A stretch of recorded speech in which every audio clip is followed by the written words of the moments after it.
Hello and welcome to episode 294 of the Should I Play This Game podcast for the 19th of February 2024.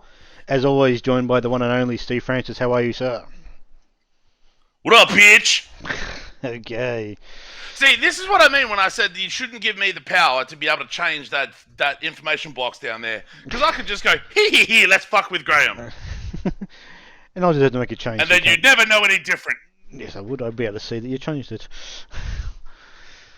It's pretty much on every screen. So, how you been? It's been a couple of weeks. Yeah, right. You're back at work now, aren't you? Yes. I am. It is the weekend of the end of the week. Wait, what? Start again.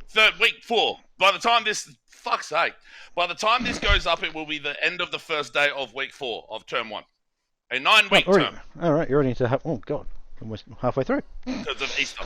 Okay. Easter makes term 1 a 9-week term, which means term 2 is an 11-week term. Yay! That's a bit on the long side. 11 weeks. Yeah, it is. And then we thought the fun and games with my appendix were over. Turns out, Jesus Christ. I had to make an appointment with a specialist in the holidays. The holiday's gone. Mm-hmm. It was like an hour and a half away, and I was like, I can't be fucked doing that in the holidays. Fuck it. Cancelled it. I got a phone call from the surgeon while I was in class, and he's like, he didn't say these words, I'm paraphrasing. He's like, the fuck are you doing, man? I'm like, I couldn't be fucked. He's like, remake the appointment. And okay, fine. So I went there yesterday. Fucking Apple Maps is a piece of shit. I'm trying to find how to get into this dude's place, and I'm looking it up on Apple Maps, and it's sitting there, but it'd tell me make a left and the destination is on your left. I'm standing in the middle of like a crossroad, and it's like, yeah, the destination, you have arrived at your destination. I'm like, fucking hate to tell you, no, I fucking haven't. I'm in the middle of a fucking 4-way crossroads, you fuckwit. So I had to look at Google Maps, and it took me 20 minutes from parking to walking into the correct door. Well, I think you've just learned your lesson not to use Apple Maps. I didn't know anybody used Apple Maps. I thought everyone used Google Maps. It's the default Maps thing on your phone, and it works well enough. Obviously, it doesn't work well enough. Not in this circumstance. Not in this circumstance, does it? When I was sitting there in the waiting room, I'm like, wait a minute. All right, let's go in and just go, hey, Apple Maps, this is wrong. And it's like, we thank you for your feedback. Okay. Anyway. So you obviously got more stuff going on with that, obviously, by that. A little bit. A couple months I got to go in for a laparoscopy. I think that's what it's called. Oh, okay. So that's a Thursday. I'm getting that done. That's an overnighter. So probably won't have a Friday night fun that week. And maybe no Sunday action. We'll see how I feel after. See a post up. Yeah, okay. Kill bananas.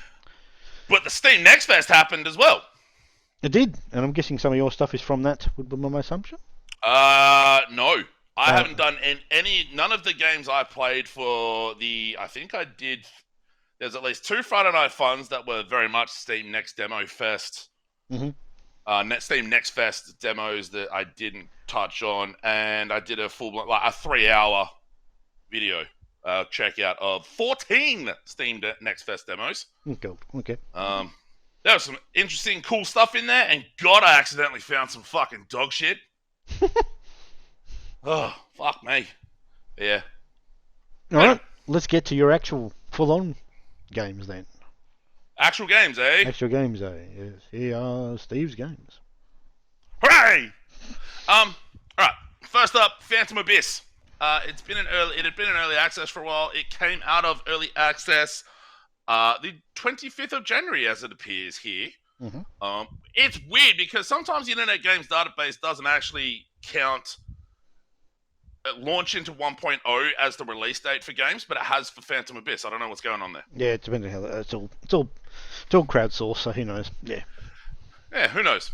I was enjoying it as an after-work game, right? Because it's just here's like a set of labyrinthian, sort of not massively labyrinthian. It's like very somewhat simplistic. Start, finish, run. Mm-hmm. Get through some traps, find a treasure thing at the end of it, and then yay you. I got through the first 2 areas, and I'm like, yeah, that's all right. The second area was a bit of an escalation from the first. That's fine. Holy fuck, the third area was an escalation and a half. Jesus Christ. So The third area was like a volcanic sort of lava-based area, which, yeah, okay, fine. No dramas there. But I don't know what happened, but it was fucked. Like, so each area and each temple has a guardian, which is like a big floating head thing that chases you around or very slowly moves after you and shoots varying projectiles and stuff like that, right? The guardian of the first level, I guess, of the third area, split itself into like 4. So there were 4 versions of it, and each head would lob like 2 to 4 poison grenades that then explode and then cover a very mostly narrow areas in a shitload of poison. Okay, yeah. You end up taking more damage each time you get hit. So 3/4 of a heart compared to half a heart in the second area, and I think 1/4 in the first. So if you're anywhere near the poison, you're fucked. But then there's off the beaten path little ways you can get like more find treasure chests, get some coins, get keys to unlock perks, stuff like that. But because these guardian heads follow you, you can be in a situation where all 4 heads are in one relatively small room lobbing poison grenades at you, and you're just fucked. And then there was a relatively large room with like an escalating tower, and it had a sort of pathway of stairs wrapped around its edge. Now, in previous areas where it's done this, you can use your whip to just go, all right, here's the edge, whip up, whee, and pull yourself up to the next platform or next level. Yep. This room and this tower had spikes around the edge of most of it, so you couldn't do that at any point. There were very specific points you could do that on. There was a density of traps that made it really hard to avoid them. And there were big fuck off boulders that would fall down out of the ether. It would just materialize out of the ether, fall, and roll down these paths. Okay. And this same phantom lobbing grenades at you, covering pathways with poison and shit like that. I just said, fuck this! Like, it ruined the experience in such a way that it was just, no, done, no, fuck this, bailed. Which is just a shame, because I was enjoying it, but it's just fucked. Just a massive... Like, I'm all for an escalation in difficulty and stuff like that, but to do it like to that level, yeah. Like a final area. Like a boss area or something like that. Even an area where they've introduced those components individually for a bit. Yeah. Rather than all 4 at once to sort of completely screw you in in everything you've tried what you've been able to do so far in the game completely becomes just non-viable. That's just ridiculous. Yeah. So trying to avoid this density of traps and this density of poison gas, and then you have these massive boulders just appear out of the ether on a time sort of spawn rate. Yeah. You could be like sitting there trying to prep your run around these traps, and then all of a sudden you're crushed by a boulder. Yeah. So it's like, now get fucked, bruh. And so I deleted it. And now we're here. Me bitching about it. I put a review up for it. It was my first, my first negative Steam review that I'd quote unquote written. It got a little rambly, but I intended it to just illustrate how fucked that area was. And it was fucked. Let me tell you. Last episode. Let me see if I can almost got it. Whoop. There we go. Last episode, just before the release of Helldivers 2, because we went through the games in February, we discussed whether or not Helldivers 2 would be able to carry the relative momentum of the first game from that top-down perspective to the third-person perspective. And at that point, I realized I hadn't played Helldivers. Oh, okay. So I'm like, I was trying to figure out the whole genesis of the video that's up on the YouTube, where it's just Steve plays some Helldivers, literally was, what do I want to play on this Sunday after we finish recording? I don't know. Fuck it. Let's try Helldivers and let's record it. Why not?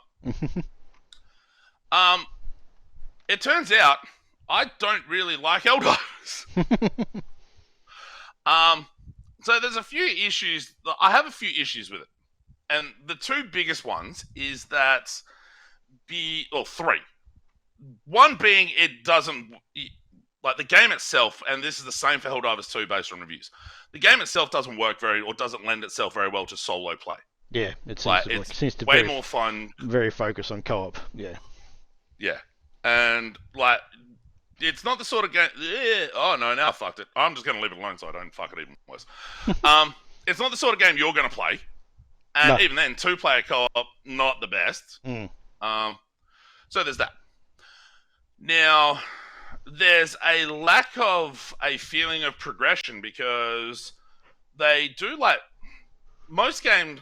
Like it's sort of that games as service model because there is something of a battle pass to it, but it's also something of a live service element in that each mission you complete is part of the overall effort to wear down these, whether it be aliens, whether it be cyborgs, whether it be just pure robots, all that sort of deal. So you're not making traditional progress through a campaign like you would other games. Yeah, okay, yeah. So it's very minuscule progress you're making individually to the larger effort. Yeah, okay. You're sort of making area progression rather than mission progression, so to speak. Yeah, I know what you mean. Yeah. And after a period of time, once the region has been cleaned or cleared or sanctified or whatever you want to call it, it'll then spawn the missions for people to go in and the quote-unquote final missions for those planets to go in and have a crack at these much larger, much more difficult sort of invasion-based missions where you're trying to go in and fuck up, I don't know, like a headquarters sort of deal. And then after a while, it's like, hey, let's redo it all again. Yeah, like, different area of this thing. Yeah. So Helldivers 2, largely, from what I've seen of it discussed, what I've seen video footage-wise, and what I've seen in reviews, it largely keeps this same framework. So it's very much okay, I don't need to play Helldivers 2 then, because I played 1, and it looks very pretty, but and the third part is that much like the progression from a campaign perspective, the progression for weaponry, armor, all that sort of stuff it feels very minimal. Getting new guns, getting better equipment, stuff like that. It's either reliant on you finding these research specimens, which are kind of like collectibles in the environment, and like most missions, I was finding 2 or 3. And in order to unlock a perk or whatever the case may be, you need 10. And like the initial missions are quite small maps, 1 or 2 objectives. But then the more difficult a map you do, the more mission objectives there will be, and also the harder the enemies, and they will fucking stomp you out. So like, there wasn't really that hook. Like I was trying to think of why Alien Nation worked as well on me as it did, and it's partly the loot element, the actual campaign progression, and that it was playable solo, and it was enjoyable solo. Yeah. All 3 things Helldivers doesn't really have. It's very much this, for lack of a better term, games as service model. Very much this community campaign focused thing where your efforts are contributing to this larger campaign effort, but not in a way that you're going to see any progression of meaningfully. So I'm like, all right, then cool, fuck that. We don't need to play any more of this. And I didn't. So the 2 or 3 hours that video is the extent to which I've played Helldivers. Tekken 8, I'm not going to talk much about because depending on time, we will do a check out of this after we finish recording the podcast. It's because again, I'm only playing online. In my time playing it so far, I've hit the rank where you lose ranking points in losses, so you can get demoted from ranks you've hit. Okay, yeah. And then you make like some progress from winning a match, winning a set, and then I lose all that progress by losing 2 or 3 fights in a row because people who play Tekken online, particularly after about the first couple of weeks, are fucking savages and know what the fuck they're doing.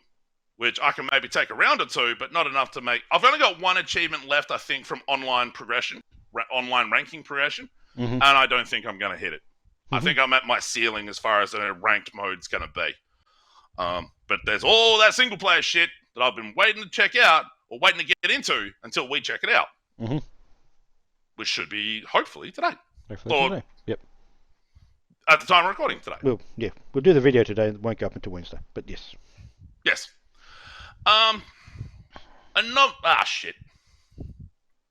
There we go. Anomaly Agent. One of the a 2024 game. Mm-hmm. One of the earlier 2024 games. Number one, has a great fucking look with some fantastic music in it. And mostly plays really, really well. It's like a side-scrolling beat-em-up / platformer. Mm-hmm. There isn't the emphasis on like mashy beat-em-up stuff like there is in, say, Ninja Turtles or Streets of Rage. Mm-hmm. It's a little bit more technical than that, in that, but particularly on normal, it was hit, dodge, hit, rather than just sit there mashing on the hit, which can be good, can not be, depending on what you're looking for. The last boss fight was a bit rough, to say the least, in a bit of a fucked up way, which, I mean, it's the last boss, of course it's going to be. It can be really, really fun, though, particularly on easy. And there's no difficulty-related achievements. So you could actually play through on easy and get all of the achievements. You'd have to do it twice because there's two different ending achievements. Oh, okay. And you can't just reload the save. I don't think you can just reload the save anyway. So when I finished it on normal, I had 2 achievements left. So I went back in on easy, and it took me 2.5 hours to finish the campaign that second time and get those last 2 achievements. The platforming, there's some platforming complexity to it that makes it really, really interesting. So it's not just button beat dude up. But like I said, there is also that additional little complexity level on the combat, particularly once you get up to normal. I would imagine hard makes it even more challenging. But I really enjoyed it. It was really quite fun. Particularly, like, easy is the way to go if you're not really into those sorts of games. But yeah, I dug it. Possibly my favorite game so far of 2024. Little Guardsman. Remember Papers, Please? Yes. Yep. This is basically a more whimsical version of that. Oh, okay. In that you're Lil, who is the main character in the key art, there chilling with the headphones on. And your dad's a lazy asshole. The first attempt you have at the guardsman part is he wants to go put a bet on the Goblin Ball match. So he wants you to go down to his guard shed to fulfill his shift. Oh, okay. So he can go gambling. Which is like, yep, great. Welcome aboard. Really written really well. Has some really nice art. It's really quite clever in how it gets you to go about doing all of the sort of Papers, Pleasey parts of it. And it shifts some of them up in that because it devolves into this war between different regions, you're recruiting or denying people from being a part of the military effort. You have some sort of say in who the princess should marry, sort of business. It's a really interesting and really well-written piece. It's a little bit more low-key than Papers, Please, because like Papers, Please got dark. Oh, yeah. It was, like, considering where it was set, it was dark to begin with, but yeah, it just got darker, basically. I had one dude in Papers, Please where I let him in because his story seemed convincing, and then he turned around and blew up the wall. Yeah. So you've got different like tools to help you deduce on whether or not you should let the person in, deny them, or send them to jail. So you've got like an X-ray machine, you've got like a truth spray, a metal detector, a decoder ring, and a bullwhip, but I never used the whip. Okay. I don't know. It's got multiple endings and multiple different ways in which you can progress things. I got an achievement for the second best ending, which was a bit of a bummer in a lot of ways. But I was looking on the Steam discussion boards, and someone made a suggestion that there should be a new game plus that marks the choices you'd made. So that it's obvious what choices you made, so you can maybe make different choices. And the developer was like, that's a great idea. So I really dig this thing. It's really, really interesting. It's like way more... the low-key stakes and the sort of coziness and the slowness of it can maybe work to its detriment. If you need something a little more upbeat and action heavy to keep you, let's say, keep you awake at times, maybe after work. But other than that, that's maybe the only criticism I could level at it. Like, and maybe I could have maybe a few other elements animated a bit more in a bit more detail. But fuck, it's good. It's really well written. It's really entertaining. And I don't feel like a complete moron because the choices I made still contribute to a story. Yeah, yep. And there's a few times I accidentally got Lil killed as well. Because of course there were. We go from probably one of my favorite games so far of 2024 to one of my least favorite games of 2024. The second game I've written a negative review for this year. Witch Hand. So there's a little bit of context here. The Sock Pop Collective is a developer group that puts out shitloads of games. Mm-hmm. There's a developer bundle on Steam for like $200 that's like reduced from 500 just because with how many games they've put out. Okay, yep. They put a game called Stacklands out, which is a card-based city builder. Mm-hmm. In that you like lay buildings, different cards on top of each other, it becomes a house or different building, and you progress from there. Mm-hmm. This takes that concept and fleshes it out more. And obviously gives it the sort of more fantasy, even more fantasy based than what Stacklands did, which is fairly obvious with the witch sort of framing of it. It doesn't explain some of those systems particularly well.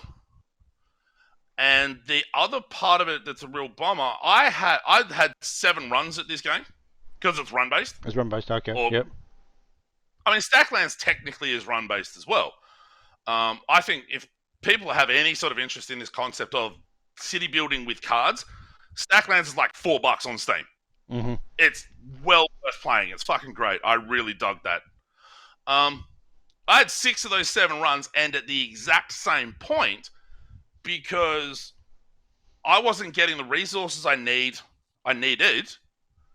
to manage the sort of guards or combatants I needed to deal with the enemies that get presented to you at a point. Mm-hmm.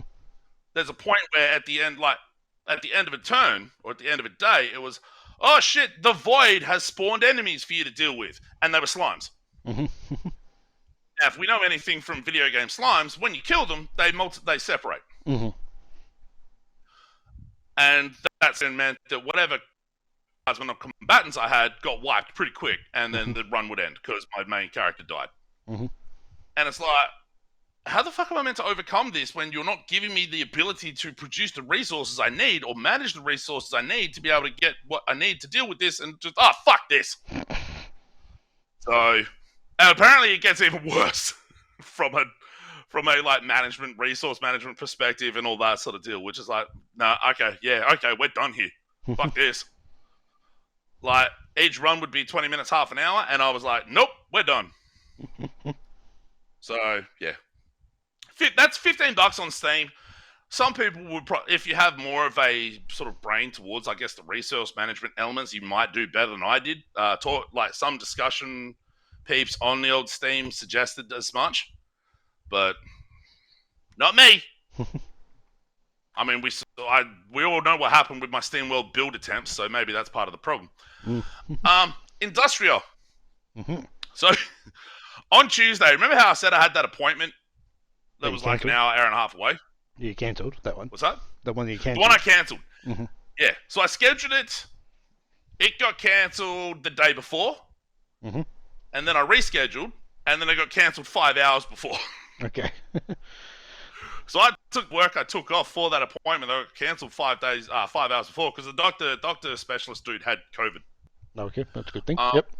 Good thing you cancelled it. So I was like, yeah, it wasn't a good thing, but I got a day off work. I wanted something short that I could play through before leaving for this appointment. Mm-hmm.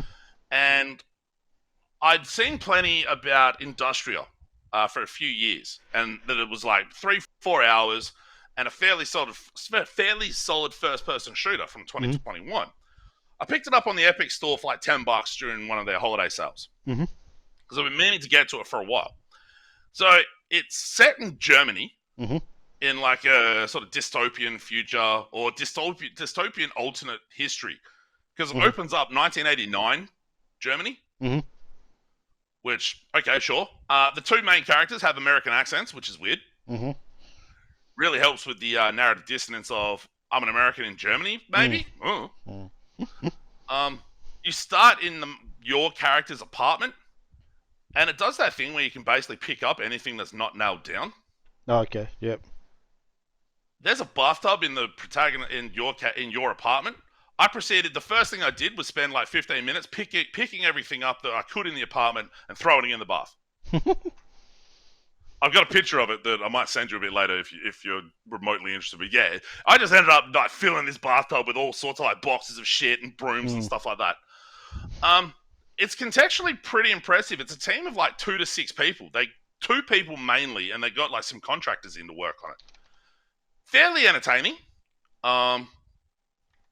The shooting part isn't its strength, but it's sort of the Bioshocky sort of thing, just without the magic part. Okay. Yeah. That Bioshocky sort of environmental, somewhat immersive sim. Like, you get guns and you fight against these mechanical robotic enemies, but that's not the draw. Mm-hmm. It's more about that experience and being in that world and stuff like that. It is quite nice to look at, although the performance isn't great. Mm-hmm. Man, the ending was a real what the fuck, though. Mm-hmm. Because, like, you're trying to find out what happened to your lover or the person you love. It never says the word husband, boyfriend, whatever. Because your partner's in this scientific experiment, and then you go into weird temporal anomalies that, like, in some black and white library first, and then you go to progress sort of Half-Life-y on this train, and then you wake up at some point, you're back in this black and white library with different elements, and sometimes it's got like 40 different globes sitting on different tables, and it's really confusing. It's really weird, but it's still really interesting. It's like $10. If it's on sale, I think people should get it and play it, because it's pretty cool. This is a game I meant to play last year. I think it came out of early access last year. Maybe I'm wrong. I can't remember. Islets. That's actually going to come into play for the last game I've got on here. It's a Metroidvania. Just a fairly short one, like 8 to 9 hours. I really wanted something I could play after work, seeing as Witch Hand fell through. I finished Little Guardsman, which I'm going to go back to it later.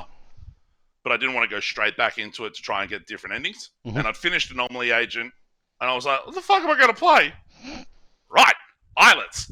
Because I played the developers' new game during the Next Fest, Crypt Custodian, I believe it's called. And that's more of a isometric Metroidvania sort of vibe. And I dug it. It's one of the games I played on the checkout I did. So I went and grabbed this. It was like it was 40% off, so I grabbed it. And I really dig it. It's a cool little indie Metroidvania I really like it. When the Metroidvania concept is done really well, it's really entertaining. It has a nice, cute little art style. You got this little mouse dude that you control that when you're not swinging your sword, his arms just stay under his cape. So when he runs, he's not moving his arms. And then when he's in the water, it looks like he's humping the water to move along. So that part's kind of amusing. It's just a nifty little Metroidvania that a lot of people probably missed, and myself included, because I just didn't end up grabbing it and getting to it during the year of its release. I really like it. I'm going to keep playing it to finish it, because there's still not really the after work game that's really out. Balatro comes out this week, which I'm super looking forward to. But this is really cool. And a game that's not so really cool. This is the only game from Friday Night Fun that I felt like it was worth talking about at a larger level. Not because the other games I played weren't good, because this kind of isn't great. It's the latest entry in the PvPvE extraction shooter genre, like Hunt Showdown.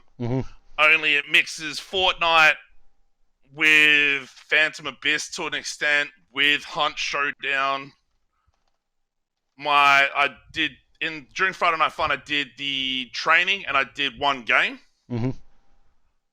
We ran me and my team. So the team I had, the first dude dropped out after about 3 minutes. So I don't know what happened to him. He just extracted. So like, all right, cool, fuck you. And then ran into 2 other teams, killed them, got the main item, and then bounced and won. So like it's an interesting sort of concept in that in order to unlock the last door to get the big idol item that you're trying to chase, you're going to these different areas to get the different symbols on the door to be able to unlock the door. So you're just figuring out what order that it goes in. Okay, yep. So there's an interesting element like in that, and the AI enemies that are in the environment are fairly easily dealable, and the weapons that you can find are pretty good, but it's very Fortnite in its feel, like the running around, the shooting people, things like that. So if you don't really dig the Fortnite, which I'm kind of like, it's fine, but I'm never ever going to stick with because it just doesn't feel weighted. There's a real weightlessness to it all. There's a real sort of lightness to it all where it's very floaty in its jumps. The weapons don't feel like they have much impact to it. We got out and I killed 3 people. And it was like the only 3 people we ran into. So I don't know where the play base is, but for some dumb reason I still have it installed. So I might play it again on Friday Night Fun. I don't know. We'll see if I don't have anything else come up. I'll play this again. But I don't know why, because I don't think it's that great. And that's it. I was meant to go see Madam Web, but that was on Saturday when I had the appointment up in the old Joondalup. So I haven't seen it yet. It's getting not so great reviews. Getting absolutely slaughtered in reviews, that's for sure. I don't know what to make of the Sony Spider-Man universe. Like the Venom, I didn't really dig the first Venom movie. I didn't go and see the second one with my mates. There's another movie they did in that universe that I can't remember. They linked the first Spider-Man movie to it by having Michael Keaton's character rock up in the end of Venom. I don't know. Things are weird. How about you? Can I turn the stream off now? Yep. Behind the scenes. Hooray! It was successful, I think. It was working. Yeah, it worked. It worked better than it did last time. That actually did work really well. Yeah, as I said. Like that first time we tried that. Yeah, now the last episode of the podcast, it sort of shut itself. Yeah, now set up a proper setup for it. It's a lot better. Yeah, for sure. These things aren't easy to do, Graham. No.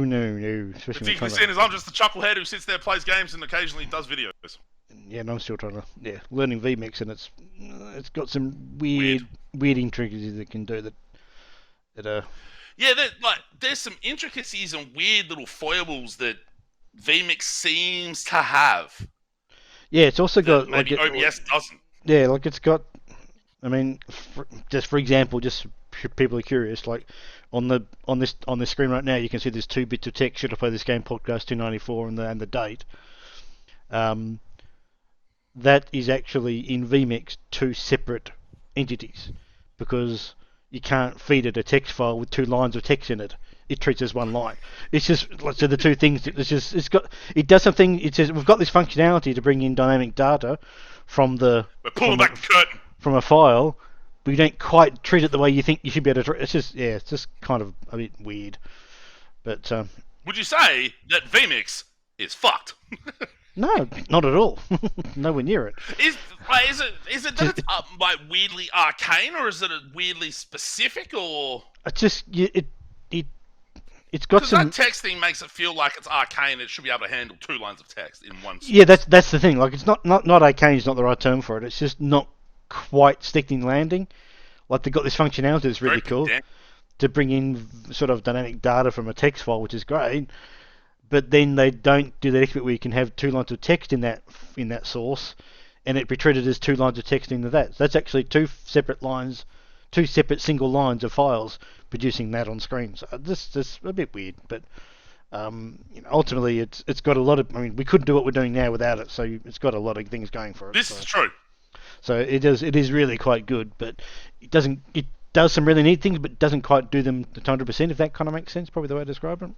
So it's got a lot of functions. The neat things it does in a really weird, obtuse kind of way. Yeah, that sort of thing. Like it does some really good things that are really useful, but doesn't quite make them really useful. So that's this workaround I've done. It's the video mixing equivalent of Talos Principle.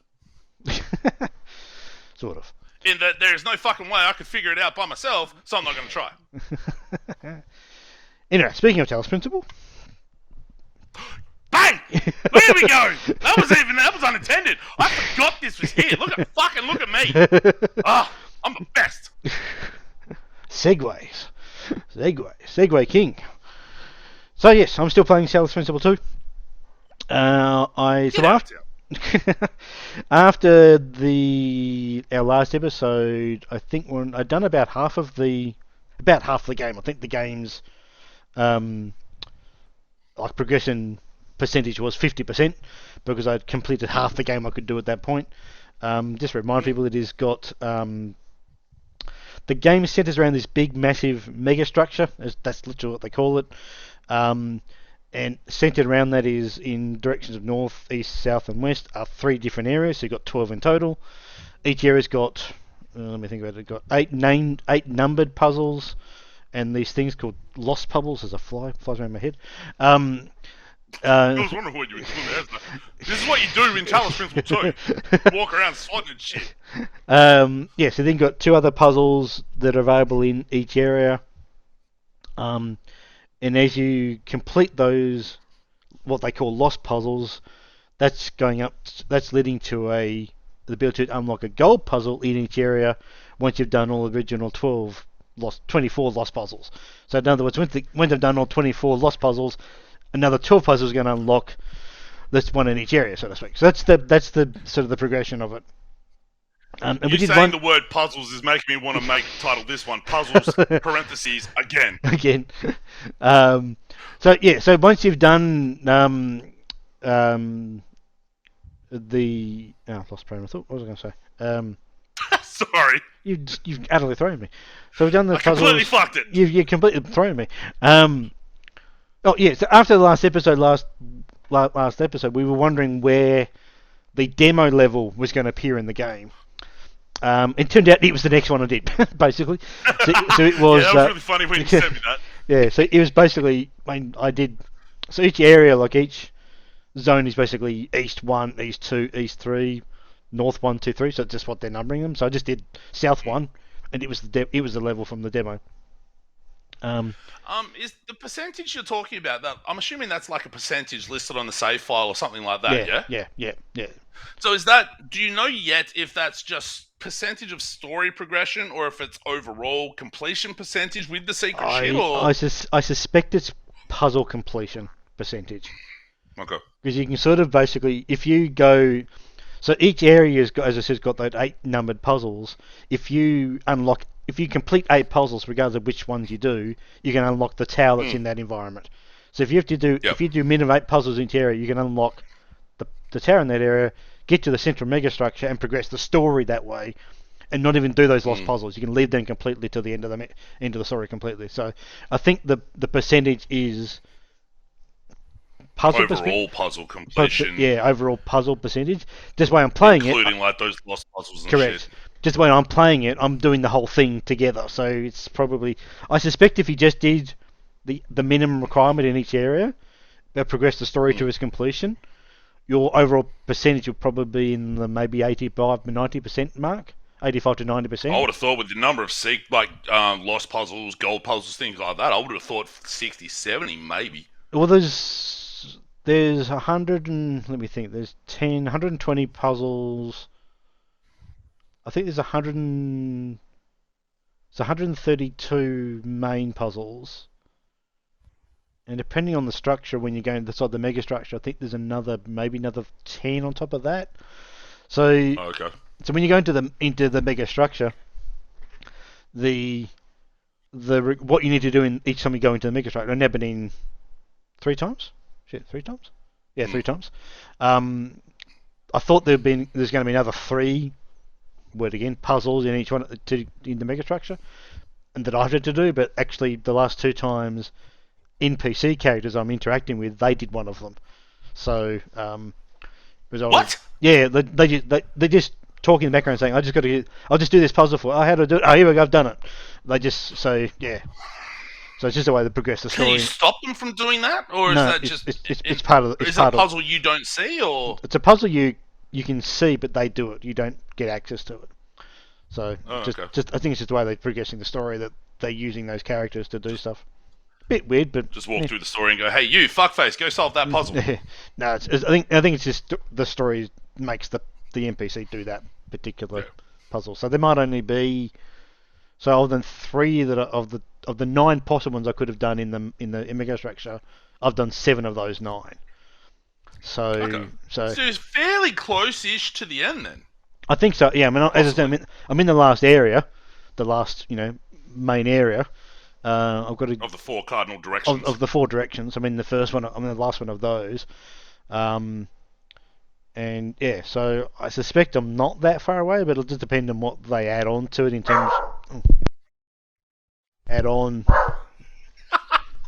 It'll depend on what they add on. Gus is all excited about puzzles. Yeah, it'll depend on what they add on. Gus loves him some puzzles. It'll depend on what they add on in terms of the extra puzzles at the end of the whole story if they ever do that. So I'm not sure. Yeah, I'm not too sure if they will have anything more, but yeah, that's right at the moment.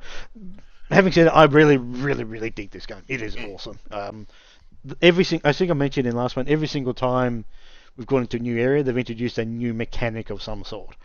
Yep. So in the one I've just done, they've got these moving platforms that you activate, and you can jump on them. They move on a set platform. One of them has been where you actually you walk up to this thing, you swap items with it. You've got an item like one of those connectors allows you to connect from a red beam to a red source. You can swap that for a driller, for example, but you can only have the one on. Only have one available at one time, sort of thing. They've had sections of the little, how each puzzle sort of self-contained with a sort of inside a building. You can have a second with that, where that part of the little map rotates, and that's part of the puzzle. So just add a little intricacies to each one of them that just make it just that little bit. They've had one where this one really threw me. You can walk up to this particular wall and jump on it, and you're then walking up the wall. Then they had one where the wall went, back on the ceiling, so you jumped on the ceiling. Yeah, you're completely upside down, and that one threw me a fair bit because this is the getting your directions, and you're just getting everything. Oh, which way am I going to go? Am I going to go that way to go that way, sort of thing, You're making me feel stupid just by describing the puzzles, let alone actually trying to solve them. And then the other new handheld thing they've added is basically a can't remember what they call it in the game, but it's basically a tractor beam.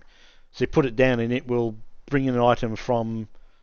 So it'll put a beam in that goes out like in a straight line, as you can imagine, and you can put an item in it. It'll sort of suck it into where you start it, if that makes kind of sense. So you can actually have like a starting point for this thing, and yeah, sort of just move items using this sort of tractor beam style thing, and even yourself, you can jump into it and get sort of teleported to the end of this beam thing. So that's another mechanic they've done. So yeah, every single time they've added the new area, they've added just a bit of a tweak to their mechanics, which is impressive because they've not repeated that so far. So you got to give them some credit. So they're all something new every single time. So that's just impressive. But sorry, the browser crashed on me. Is the final sort of puzzle or final area, do you think, going to be some massive culmination where it's this big fuck off sequence of puzzles that encapsulates every mechanic? That's my assumption. That'd be my assumption. Very similar to the way that Brain Freeze, what was the game we played? Viewfinder Finish. That sort of 8 or 9 section at the end. I suspect something like that, where each puzzle will just be a mechanic from before, or even a return to those mechanics, or multiples in the same sort of level, whatever you want to do. Cause they've had a couple of that where they've had complexity scale or something. Yeah, they've had like they've had the other one they've done is a teleport one. That's another neat one. You basically pick up this little disc that you put it down, you can teleport to it. That's another new one they've done, which I think was in the demo we did. I think that was one of the mechanics from the demo, that one. So I think from memory. So I'm really digging that game. The story is really neat.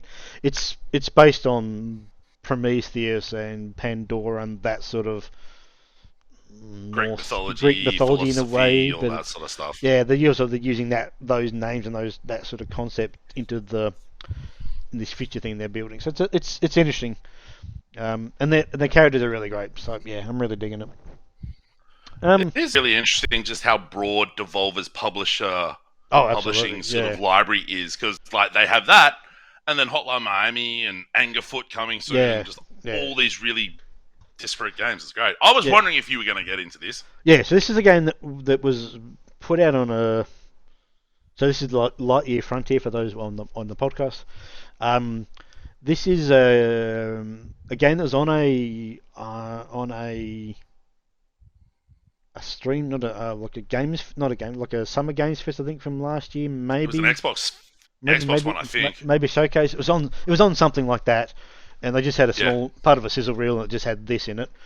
And basically, this is I think this is something we may even do a video on, because it is actually co-op based, and it is a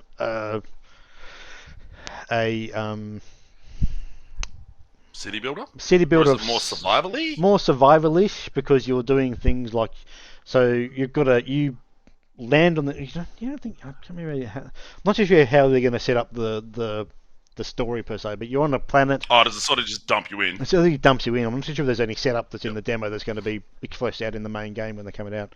So you've got this. So basically, you're in this mech, and you've got the ability to, cut down trees,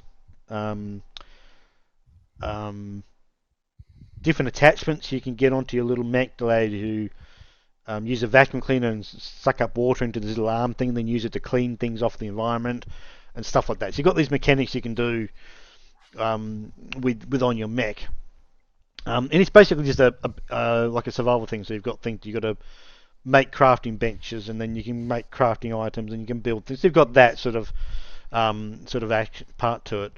How intense is the farming? Because that makes it look like it's full blown like farming, watering farm patches and shit like that. In the demo that I played, not much. I didn't play a lot of it because I just didn't have time to, because I was actually away the weekend that I was way in the middle of the same demo fest, so I couldn't really play a lot of games. Yeah. But it does against this. Like, I've got some pictures up on the YouTube video of what we've got, but it does have a bit of the farming stuff. I just don't know how much it gets into it, because I didn't dive into the demo that much. The demo's still active, so I'm hoping it'll be active next weekend, and we might do a quick check it of it. It is coming to early access, I believe, in March. So it's not that far away, so we might just wait for that to come out in early access and do it then. I did like I liked what I played of it.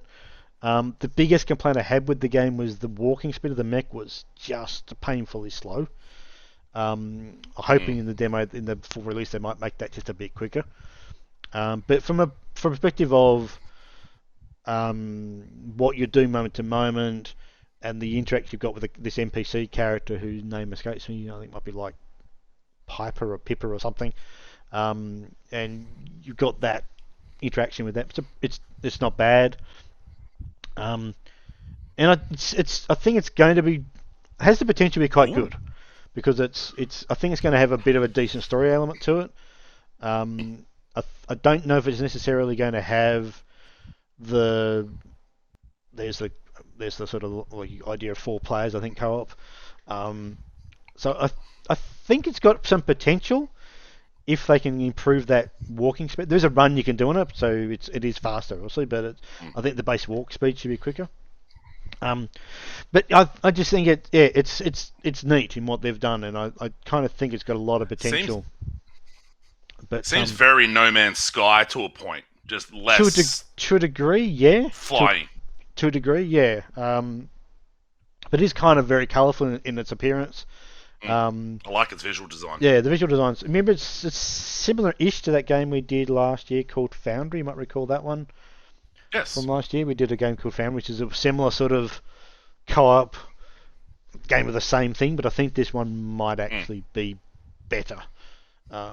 That seemed very much more, or a lot more factory based. Yeah, that was definitely had like a Satisfactory almost. Whereas this has that sort of No Man's Sky sort of cutting down trees and more things around that. It's more. And, like, it's not so much No Man's Sky. I think it's more in the action of a Stardew, but from within a mech kind of thing. Like, that's more of it. I was thinking Stardew as well with the farming.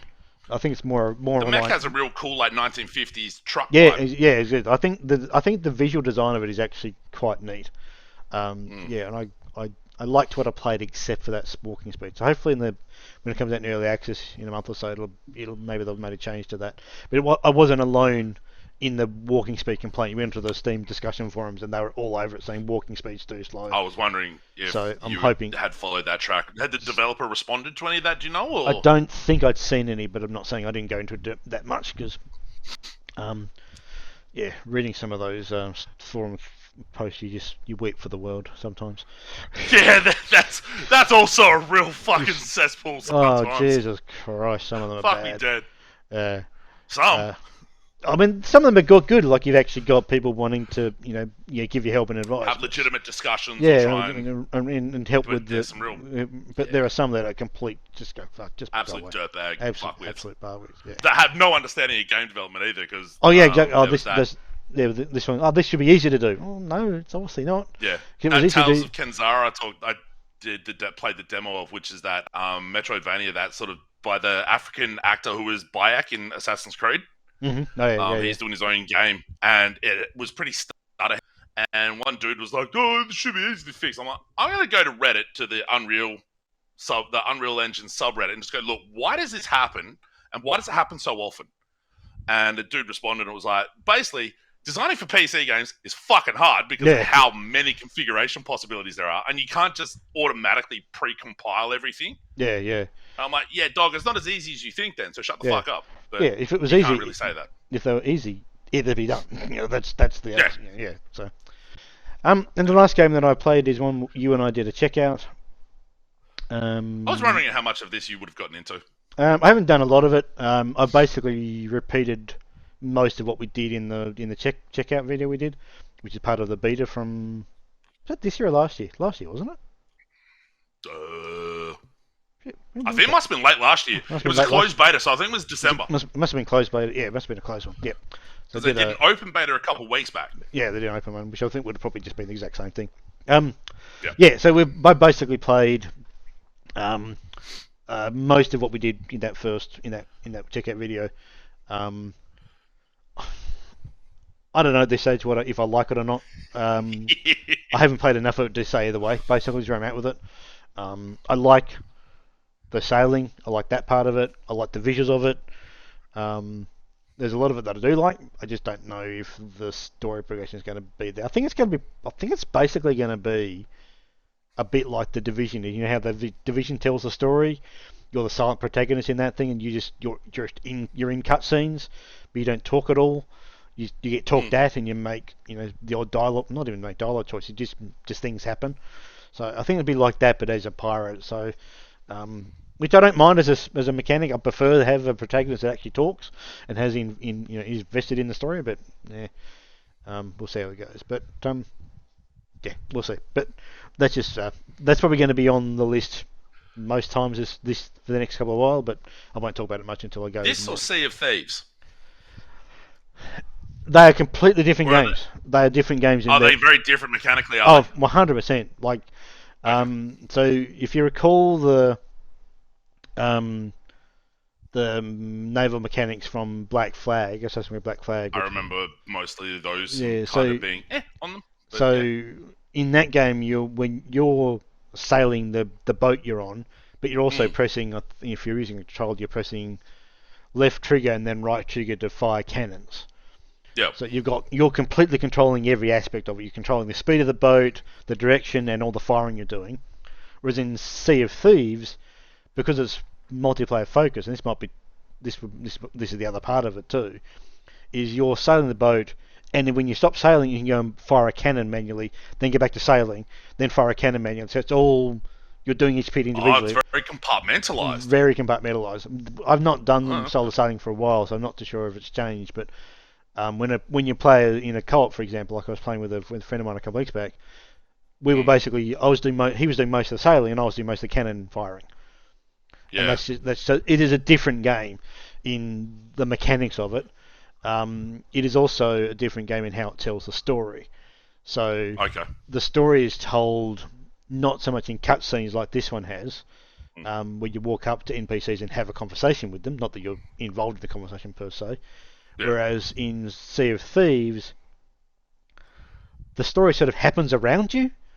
You don't really have cutscenes per se. You do have some, and most of the time it's actually like you'll start a mission, and there'll just be an NPC talking.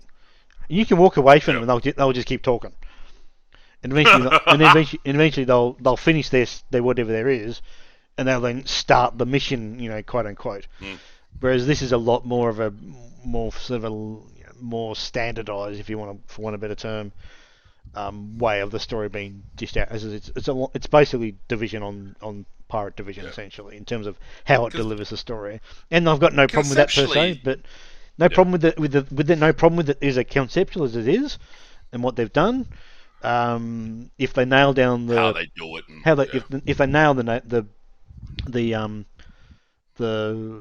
naval combat like they did in Black Flag, which no reason why they won't, because it's basically the same, I think it's going to be good. It'll just be whether the story's worth it anything, and that's going to be the thing. I think the story in the Division as a concept is good, but doesn't really work as a story per se. So I was going to say, there's a part of me that really wants to go back to Division 2, because but you'd played so much of the Division 2 that when we were playing it was just kind of Yeah, I mean, the story's not. It's just not really there in the Division. The story of it's hard to do a live service game story well, I feel. That's the one. That's the problem. Like, because you've got to, work through. Not work through. You've got to have a mission progression of some sort and get those missions to the player. You've got to walk into NPCs areas or whatever and talk to random people and get stuff delivered to you. But then you can have 5 things you can do at once and go, well, which order will do it? I will do that one first, and then so you sort of. And how do you keep people engaged? How do you keep people engaged? Completion points. Yeah, exactly. So, I think it's. I mean, as I said, I like the setting. It looks really neat. Like, visually, it looks impressive. The characters so far are pretty decent. I've only met like 4 of them, so not a big sample size, but. It'll just be the case where the story is enough to drag me through the game as a whole. But at the moment, I think I'll probably be leaving it a bit until I've done a couple of other games. But because it ain't going to go. The cruel joke that was this game's development is now over. Now it's the cruel joke of actually playing it. Actually playing it, yeah. But yeah, good thing we didn't put money on this game never coming out, because I would have lost. Yeah. It doesn't seem to be reviewing particularly well, but I think that game is only going to appeal to a certain group of people anyway. I'm seeing 7s, like 6 and 7s for it in the reviews I'm seeing, which is sort of kind of what I expected. Like a game that's in development for that long, based on a mechanic from a game that's like 12 years old. Yeah, and I think its development cycle is probably leading to people having a negative beginning point rather than coming in with open, fresh, whatever. But yeah, no, that's all the games I have played. This fortnight. Obviously, been away for 3 or 4 days in the middle of that sort of put a big damper on my ability to play in terms of time. I did obviously I took the Ally on the various flights I took. It still hands up really well. So it's not a cheap device, but it's been really, really good for me. Solid one. It's a solid one. So yeah, I played the Talos Principle 2 on it, and it ran fine. I've got sort of 40-45 frames a second using it, which is not bad. So yeah, I'm really digging that thing. But let's head into the beginning of the end.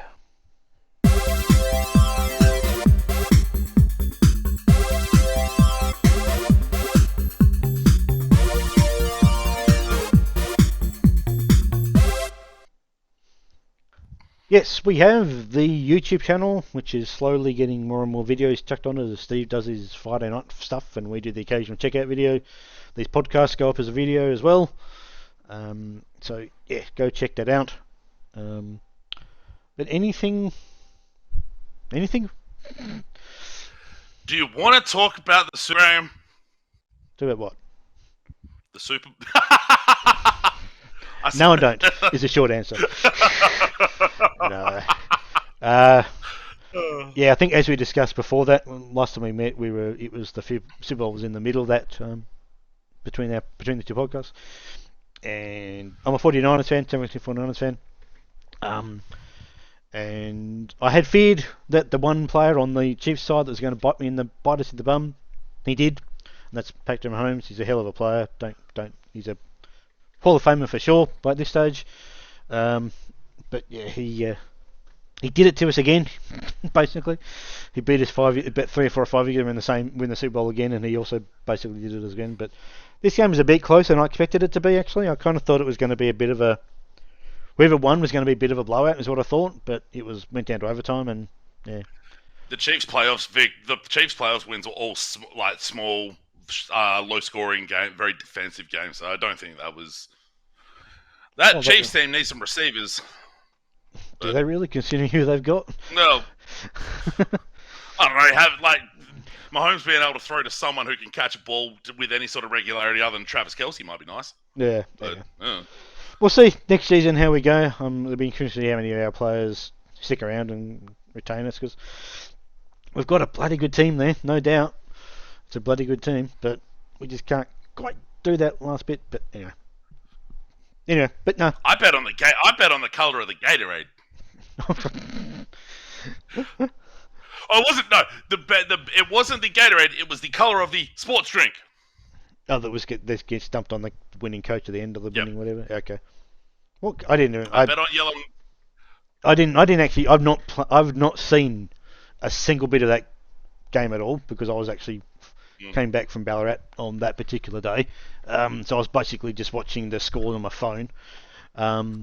I've not watched any highlights. I was going to say, because once that overtime ended, it was literally like a minute or two later, I was in the middle of class looking at my phone for some reason, the message from you comes in, fuck it!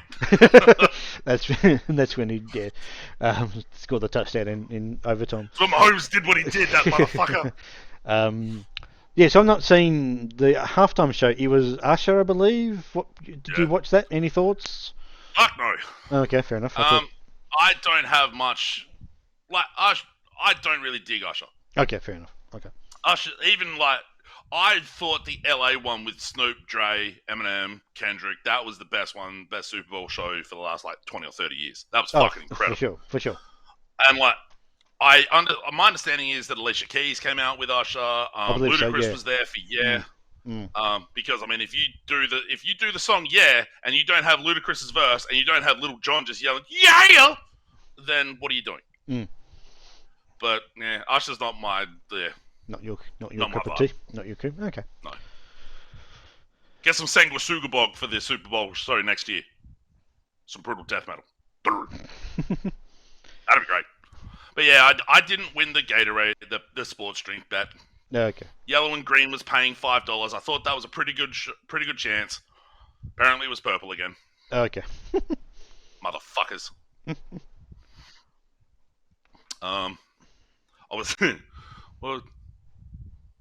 I was looking into bet the odds on the Stephen Curry Sabrina Ionescu 3-point contest. It's for All-Star Saturday. But okay, yeah. Steph is paying $1.77. Ionescu's paying like $2.50. Mm-hmm. So I'm like, I currently got that recording. Anyway, I got nothing. Okay. In that case, that's the extent of what I got. In that case, this is the end of episode 294 of the Should I Play This Game podcast for the 19th of February 2024. We'll be back, hopefully all things being equal, in a fortnight for episode 295. Until then, check out the YouTube channel for a couple of videos that'll hopefully go up between then. But until then, thank you, Steve, for your time. Twitch.tv/enemy/ship. Yeah, that one. Friday Night Fun. Watch me play games badly sometimes. I did a check out of Counter-Strike 2 because it's now feature complete with Arms Race. And I got absolutely ruined. That was fun.